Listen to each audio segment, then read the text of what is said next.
So, in ships at sea, you have 3 different tiers currently. The devs are working on tier 4 and 5 ships as well. And what we're going to do in this video is just talk, it's not going to be a long video. I just want to talk about what it's like to drive a tier 3 boat when you're comparing it to a tier 1 or a tier 2. So this is the roster. This is a tier 1. And we're inside the shipyard, so you'll see roughly the size of it. And now if I change out to not even the biggest boat in the game, I want to save that for another video. We're going to switch out to the tier 3 fishing boat, which if you compare, the roster is along here. It's 8.5 meters long. If we go to the turbo, it's 18.3. And they do currently go up to 27 meters. But as I said, I want to cover the biggest boats in the game, or the biggest boat in the game, in like a separate video. So we're going to get into the turbo, and you'll see the difference already. And it's apparently only 10 meters longer. But yes, it takes up a lot of this shipyard. So if we leave, and like when you're in, let's say you're in Flippy, the tier 1 fishing boat, you've just got your buckets and your rig at the back. That is pretty much it. It'll be parked at the jetty. You'll have loads of space to do everything. But not even on the biggest, but just on a huge tier 3 boat. If we come over here, this is the turbo.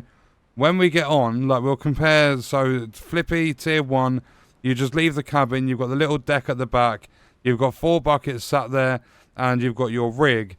If we board the turbo, you've got a bleed-in tank and a bleed-in table, you've got your haul-in thing here, you've got a hatch that leads down, you've got this door that leads into an empty room, then you've got a ladder here that leads you up to where the crane is. I don't think the crane's being used at the moment, but there is a working crane that you can operate it and stuff.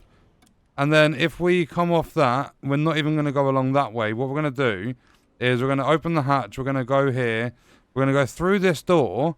And in here, if we go upstairs, it takes you up to where you actually drive the boat. And then if we go back downstairs, there's another floor underneath. And out the back, we've got the technical room, where you've got circuit breakers for your lights and stuff. And through here, you've got a gutting room with 2 gutting tables. You've got a storage box, because when you haul in a long line on this boat, you have to put the fish into the bleeding tank, send them down to here, use the storage box to put them on the gutting tables, gut them, and then you put them on this top conveyor. They come out the back, and then you have to actually sort your fish on the tier 3 boat. So that's like, I'd say that's a big enough scale already. But if we go into the driver's seat, oh, one thing I didn't show you actually, instead of going downstairs, we go back outside, come along here, and you've got your rig at the back of the boat. You can have 20 buckets on this, compared to the 4 you can have on Flippy, and the 10 you can have on the Conquest. So I'm hoping you guys are understanding the scale differences between like tier 1, even tier 2 and tier 3.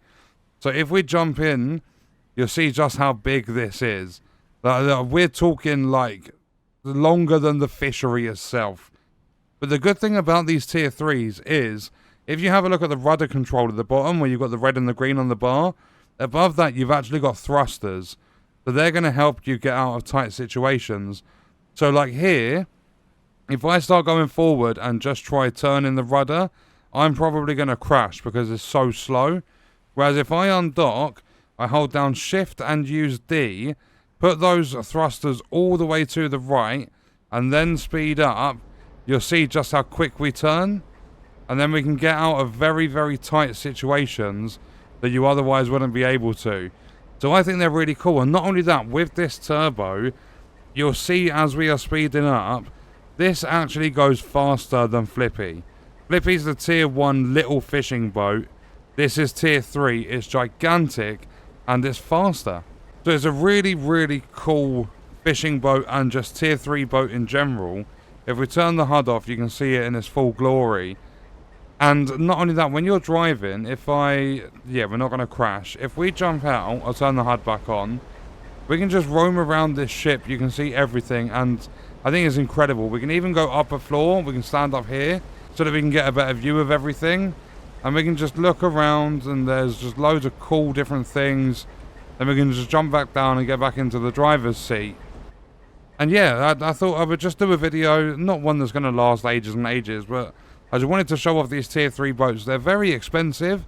I mean, Turbo's the cheapest of the three. I think Turbo's somewhere like 22 mil or something like that.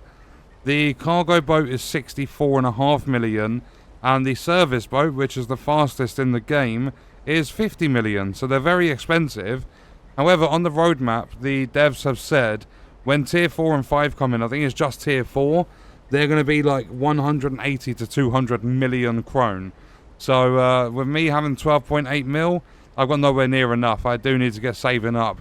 But I have just recently purchased my last ship so that I've got every single one that's currently in the game.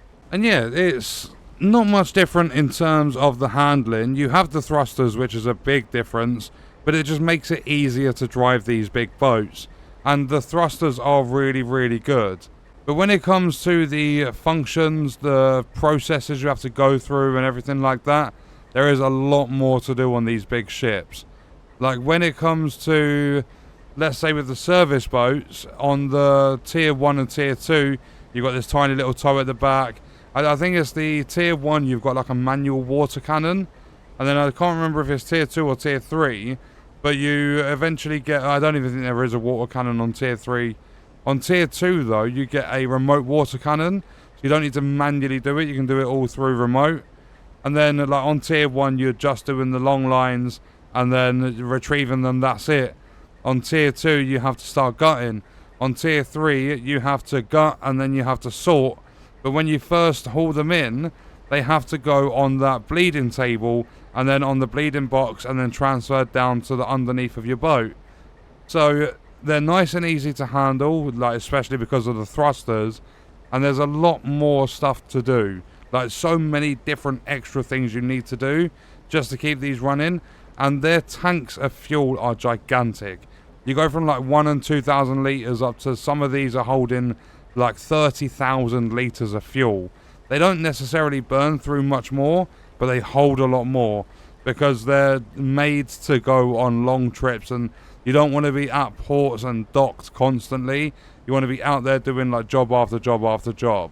So yeah, if you're playing ships at sea, you're on the tier 1 boats or even tier 2 and you're starting to think, well, I'm just doing the same thing over and over again, using these boats, so on and so forth. When you get to tier 3, they are game changers. They are gigantic, they're going to cost you a lot of money. They feel a lot bigger as well. Like, you actually feel as though if you crash with one of these, you're going to do a lot of damage. And just because they're the biggest in the game currently, the tier 3s, they're not even the slowest. This is faster than Flippy. The cargo boat is around the same sort of speed as the other tiers. And then the tier 2 service boat, I think it is, the Scarven, that goes up to a max of 28 knots. The Scomcat at tier 3 is the fastest in the game with a top speed of 30 knots with all the upgrades. And as I said, they have a lot more functions with them. Like on this turbo, you've got all the stuff I mentioned. You've got the crane, the bleeding tank, you've got the gutting, the sorting, you've even got the switchboard for the circuit breakers and stuff. It opens up extra gameplay features as well as having some big bulky ship to look after and sail across the ocean and stuff. They're a lot of fun.